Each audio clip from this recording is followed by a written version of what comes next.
Fala, meu lindo, tudo bem? Nós chegamos exatamente no meio da série Alvorecer.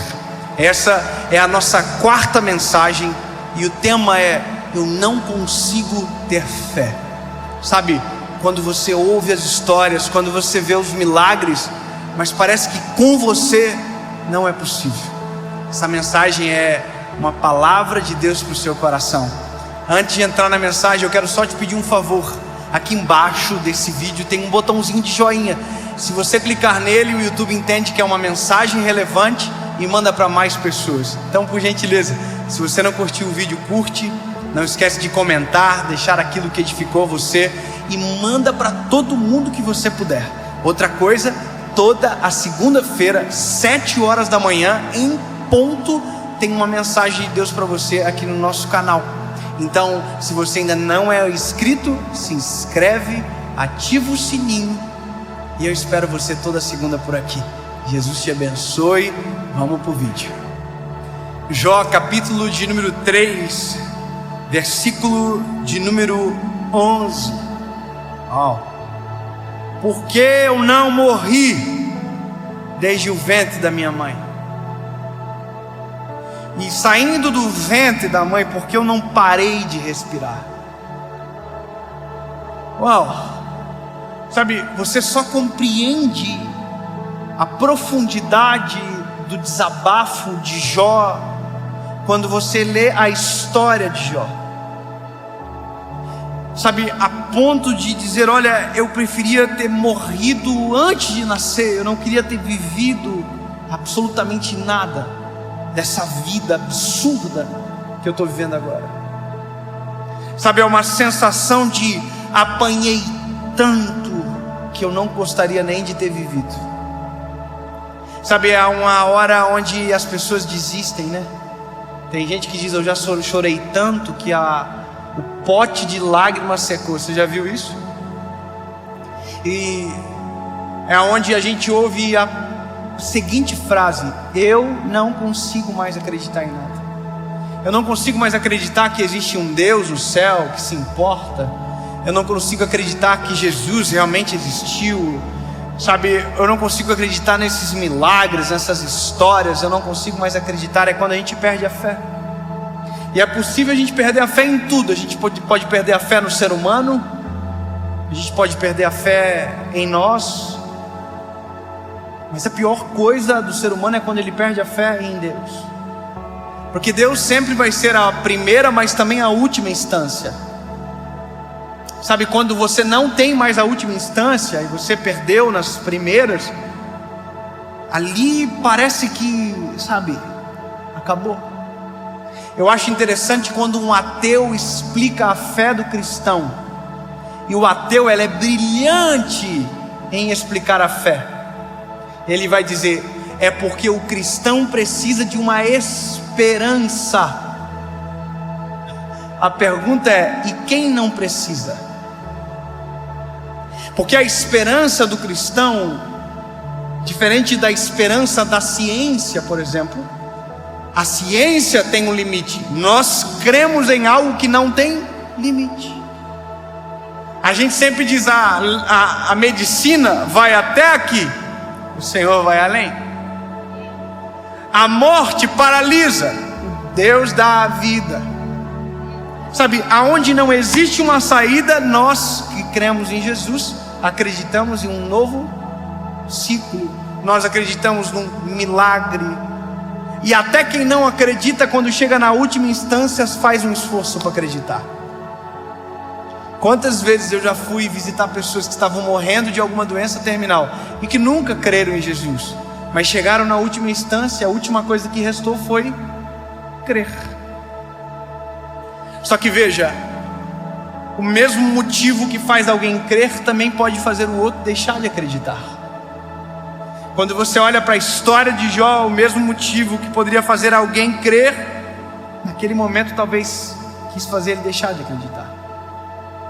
E quando a gente olha para a nossa geração, e eu digo para a minha geração, eu encontro uma dificuldade de crer muito maior. Sabe, porque agora nos foi passado a impressão que a gente controla muito melhor a nossa vida. Nossa expectativa de vida mudou, por exemplo. O homem, a expectativa dele tem subido de maneira drástica. A medicina tem entrado na história de uma maneira muito extraordinária. Sabe o que eu descobri esses dias? Eu quero muito ter uma menina. Nós vamos orar sobre isso. Eu e a Paulinha, a gente queria que o nosso terceiro filho fosse uma menina. A gente tem esse desejo. A gente descobriu que se eu quiser que seja uma menina, eu consigo fazer que seja. Basta eu fazer a inseminação manipulada pelo médico, que vai colocar lá, eu não sei explicar o termo científico, mas vai nascer uma menina por conta de uma manipulação na genética. Só que eu não quero isso para mim, porque à medida que eu tenho controle, eu descubro que não ter o controle é muito melhor. É muito melhor viver o sobrenatural de Deus do que o controle do homem. É muito melhor daqui a um ano eu olhar para você e dizer: eu orei, pedi para o Senhor uma menina e Deus ouviu a minha oração e me deu a menina que eu sonhei. Você entende? À medida que o mundo avança, ele tira a graça de nós. Ele vai tirando a possibilidade de milagres, obviamente que vai chegar o momento, e já chegou, onde a medicina não vai passar, onde a ciência não vai passar, aonde nada vai passar, e aí Deus vai entrar. Mas a minha preocupação é com os corações de agora, que não conseguem crer, ou porque de maneira racional entenderam que isso é o melhor, porque não querem se frustrar em crer em algo que talvez não exista, ou talvez com alguém que foi tão ferido na vida ou pela própria religião, que transformou a fé em uma coisa ruim, e se esqueceu do eterno por conta de uma experiência. Eu olho para as experiências, e eu vou ser bem sincero com você agora. Deus deu voz para a gente no Brasil. Eu reconheço que foi o Senhor que fez tudo acontecer. O Senhor nos deu voz.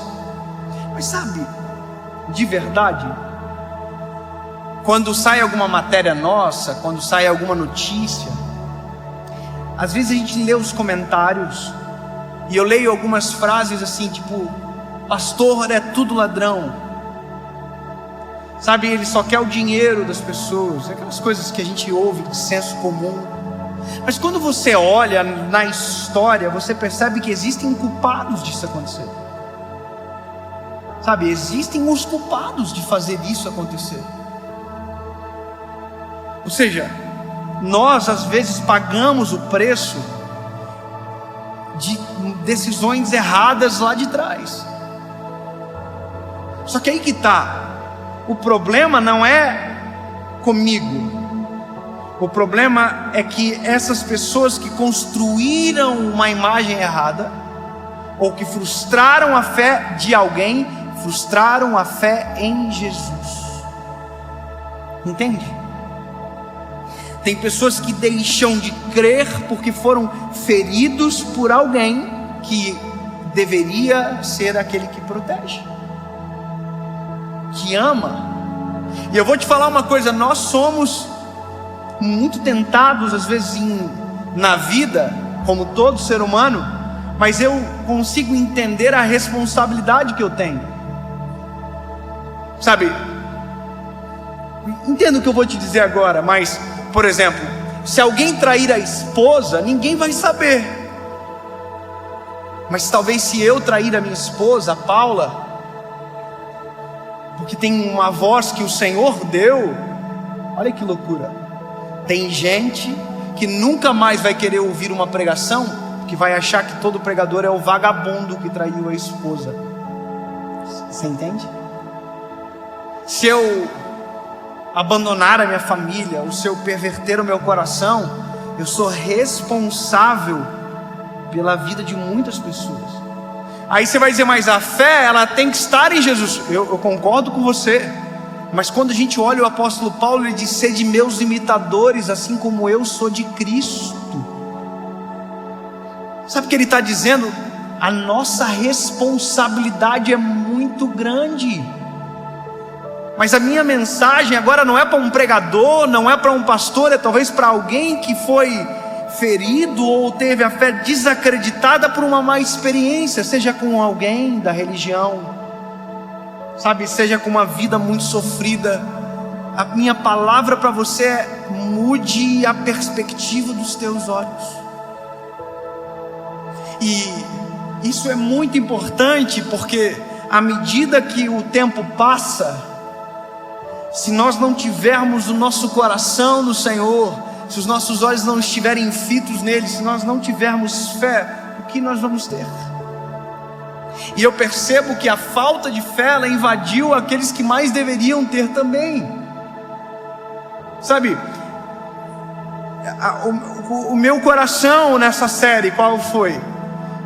Eu preciso de uma mensagem de esperança, Senhor.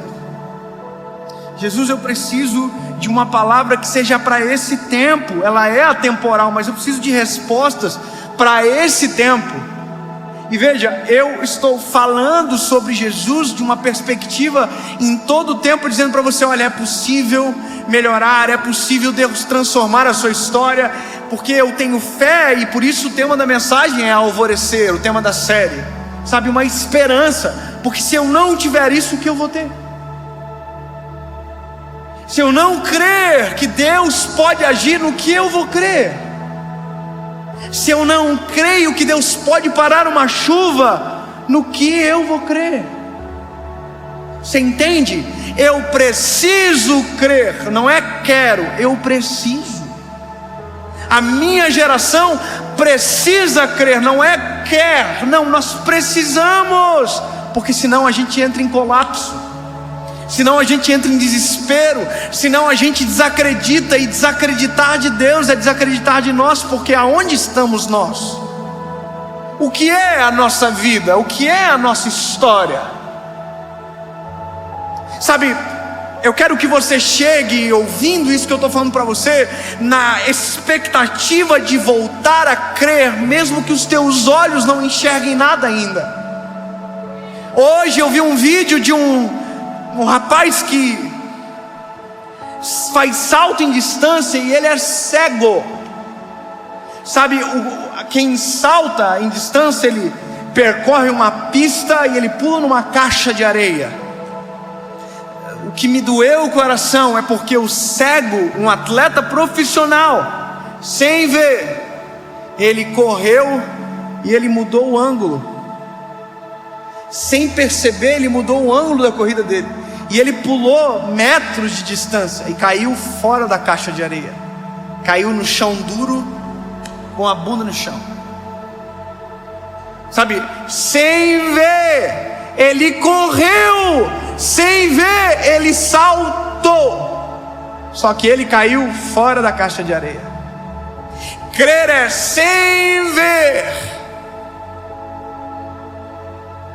sem enxergar, correr e pular, crendo que o Senhor me pegará no colo, crendo que o Senhor está no controle. É dar o passo sem ver o chão, é andar sem ver a estrada, mas saber que Deus está cuidando de todas as coisas. Isso é crer, é o firme fundamento no que os meus olhos não veem, é a fé. E se nós não tivermos fé, no que vamos acreditar? O mundo está em declínio. Se nós não tivermos fé, qual será a nossa esperança para amanhã? Qual é a esperança que eu tenho sobre o mundo para os meus filhos amanhã? Eu amo uma passagem onde Jairo chega para Jesus e diz: Jesus, a minha filha está doente, para morrer em casa.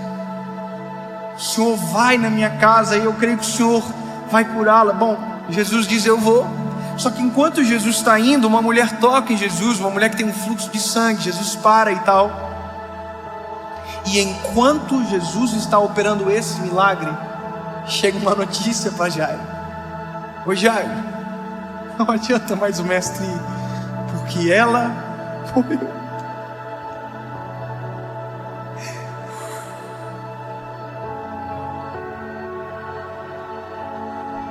Sabe, é exatamente nesses cenários da vida que a gente abandona e diz: não tem nem jeito para o Senhor fazer. A gente não consegue mais crer.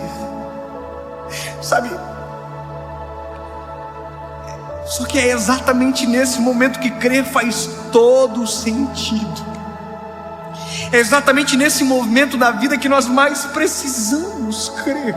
E eu acho lindo porque Jesus olha para Jairo e diz: Jairo, não temas, somente creia. Sabe, ele está dizendo: não precisa ter medo, só crer. Sabe, é como Deus dizendo: é exatamente agora que eu entro em cena, é exatamente agora que eu faço. E a Bíblia diz que é exatamente isso que Jesus faz. Jesus chega e ressuscita a menina. Sabe, crer é uma escolha de não ver, mas sabendo que Deus está no controle.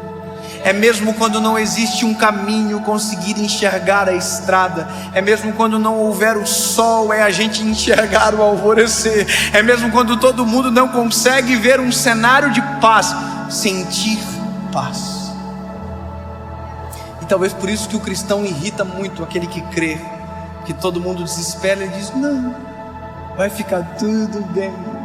É por isso que o cristão irrita, porque todo mundo desespera e diz: todas as coisas cooperam para o bem daqueles que amam a Deus.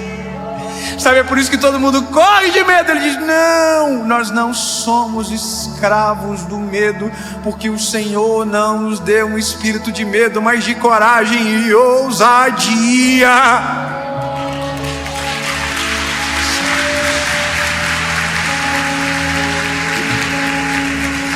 Sabe, crer é enxergar o que os olhos de ninguém pode contemplar. Não tem saída. Quem crê diz: há uma esperança. Não tem mais jeito. Quem crê diz: eu conheço alguém que muda a história. Alguém diz: eu desisto.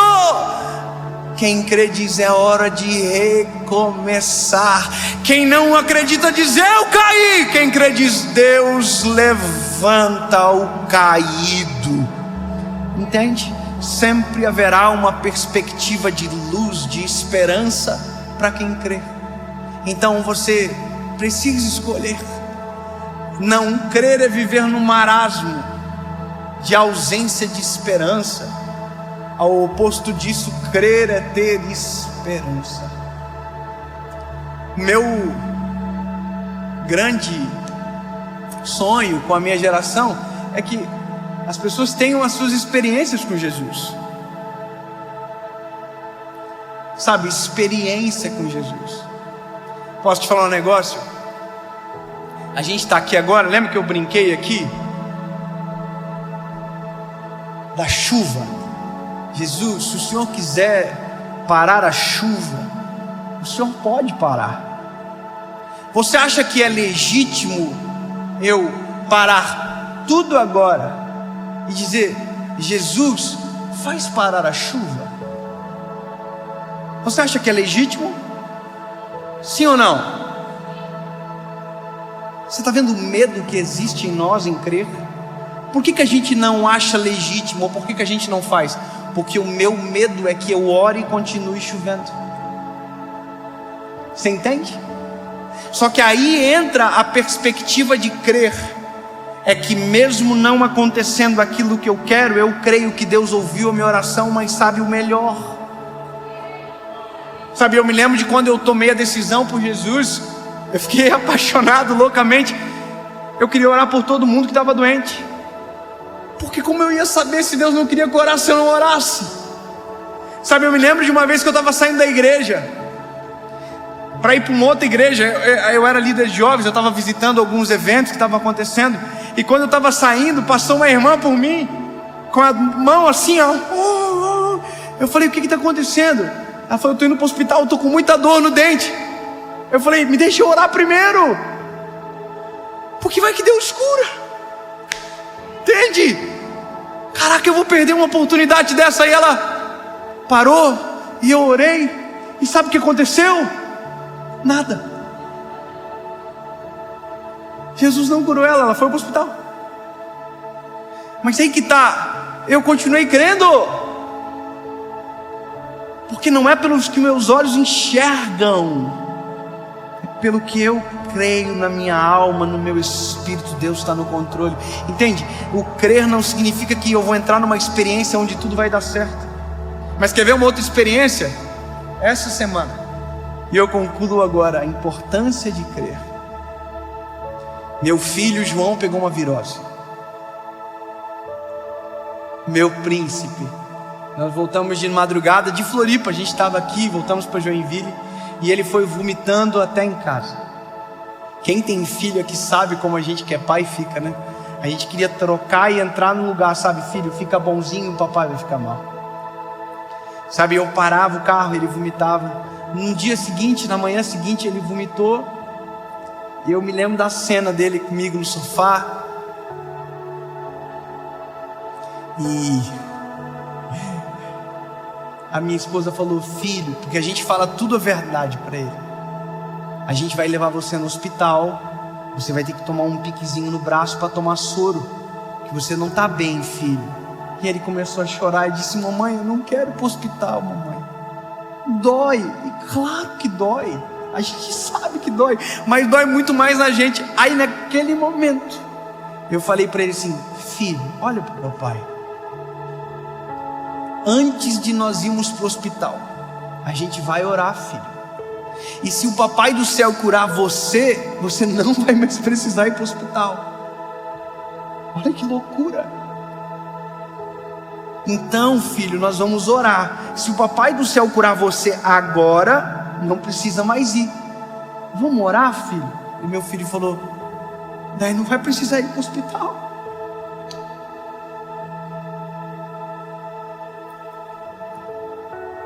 Eu falei: não, filho, se o papai do céu curar você, não vai precisar. Ele baixou a cabecinha, colocou a mãozinha assim, e ele falou assim: papai do céu, cura eu. E dentro do meu coração eu disse: Jesus, essa é a minha oportunidade de te apresentar a meu filho da maneira mais eficaz possível. Cura o meu filho em nome de Jesus. Amém.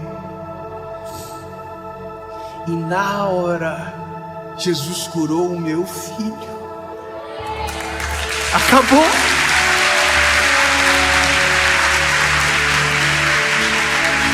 E aí você vai dizer: eu não creio. É isso que eu estou falando. O crer faz a diferença. Sabe, eu pedi para minha esposa: amor, traz uma banana para o João. Ele: tá bom. Aí o mano olhou para mim: eu não vou mais precisar ir para o hospital, papai. Não, não vai. E ele comeu a banana e acabou. Comeu, brincou e acabou. Escolher crer é a única possibilidade que nos dá para viver milagres extraordinários com o Senhor. Se eu não crer, eu não vou viver. Se o Pedro não cresce que seria possível andar sobre as águas, ele nunca entraria na história por andar sobre as águas junto com Jesus. Você entende? Eu só quero que você entenda muito melhor crer, lindo. Então passa por cima da tua má experiência. Eu não vou te pedir perdão em nome da igreja, que não precisa. Passa por cima disso. Passa por cima se alguém te frustrou, se alguém foi mal com você e talvez devia ter. Não esquece. Olha para o eterno, olha para Jesus. Deixa Ele purificar, sarar o teu coração. Escolha crer. Eu termino aqui agora contando mais uma experiência. Posso? Posso. Porque, na verdade, o meu sonho é que você não baseie a tua fé na minha experiência, mas numa que Deus vai fazer você viver. Sabe? A sua caminhada.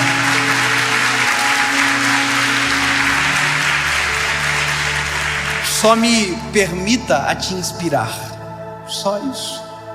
e você vai viver. Eu declaro sobre a sua vida que em nome de Jesus você terá a sua própria experiência com Jesus e vai chegar a um ponto que você não precisará de alguém dizendo para você alguma coisa sobre Jesus, no sentido de que você terá a sua experiência como seu alimento. Entende? Você com Jesus, uma experiência genuína, e nada mais vai frustrar você.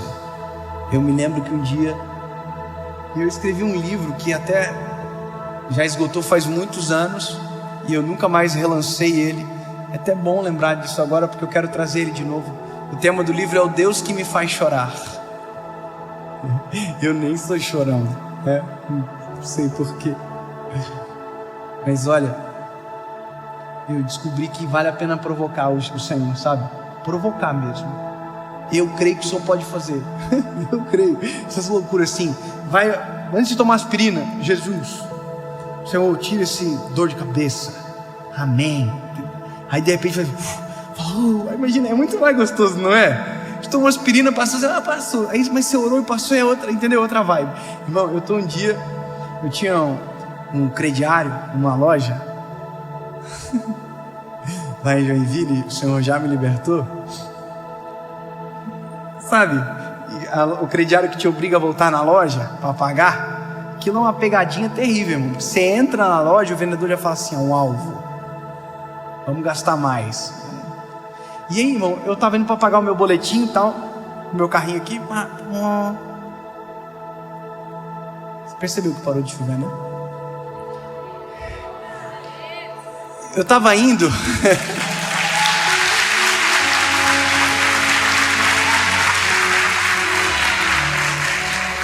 Você pode dizer assim, não, mas já estava na hora de parar mesmo. Eu prefiro escolher a opção de o Senhor parou para que a gente conseguisse terminar dessa maneira. Só uma escolha de perspectiva, entende? Te amamos, Jesus. Obrigado, Senhor. Sempre vou escolher acreditar que o Senhor está fazendo e que nada é o acaso e tudo são as tuas mãos. Obrigado, Jesus.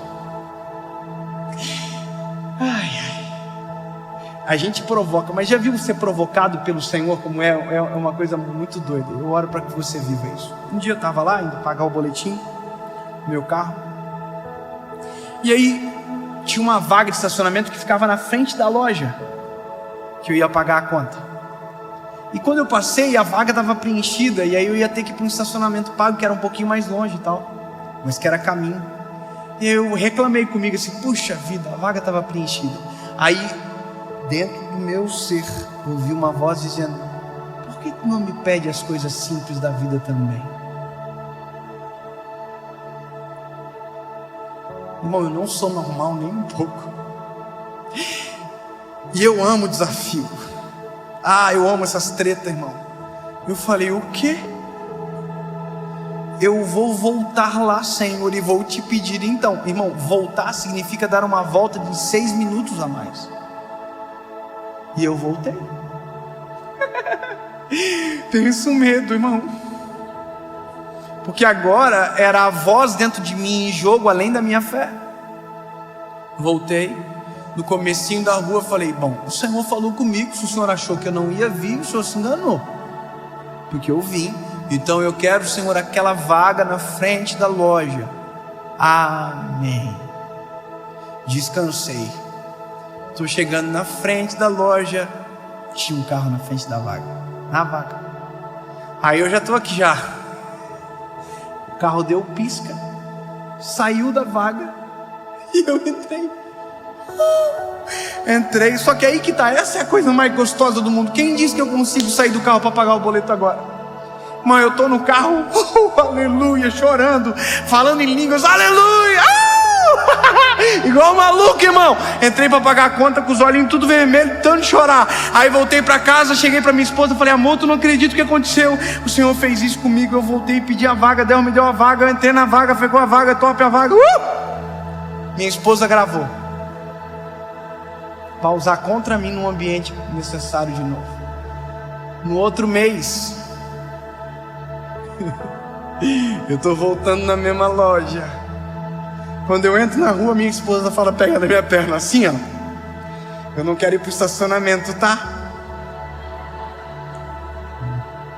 Eu falei, não entendi. Vamos orar e pedir aquela vaga de novo? Eu quero viver a mesma coisa que você viveu. Aí, irmão, botei o Senhor na parede na hora. Falei, ó, Senhor, o Senhor fez comigo, tô com a gata aqui também agora. Deixa eu impressionar ela, Senhor. Sinceridade do coração, irmão. Se Deus não fizesse, Deus continuaria sendo Deus igual. Eu continuo amando igual. Mas aí que tá, a gente só sabe quando crê, quando provoca. Entendeu? Vamos orar então, amor, ora aí. Jesus, a gente quer aquela vaga, Senhor, na frente. Tá chovendo muito, a Paulinha tá com chapinha. Verdade, tudo isso é verdade. Ela tava com chapinha, não queria andar na rua. Jesus, a chapinha da irmã, o senhor sabe, top, linda, chovendo. A vaga, pedimos a vaga exatamente igual. Chegamos na frente, a mesma cena. Tinha um carro, deu pisca, saiu, nós entramos. Pensa que delícia que foi dentro daquele carro. Eu e ela segurando um na mão do outro, dizendo, Jesus, tu ouve nossa oração. Jesus, tu és fiel. Jesus, obrigado por, entendeu? Escolher crer nos proporciona experiências muito mais extraordinárias do que não crer.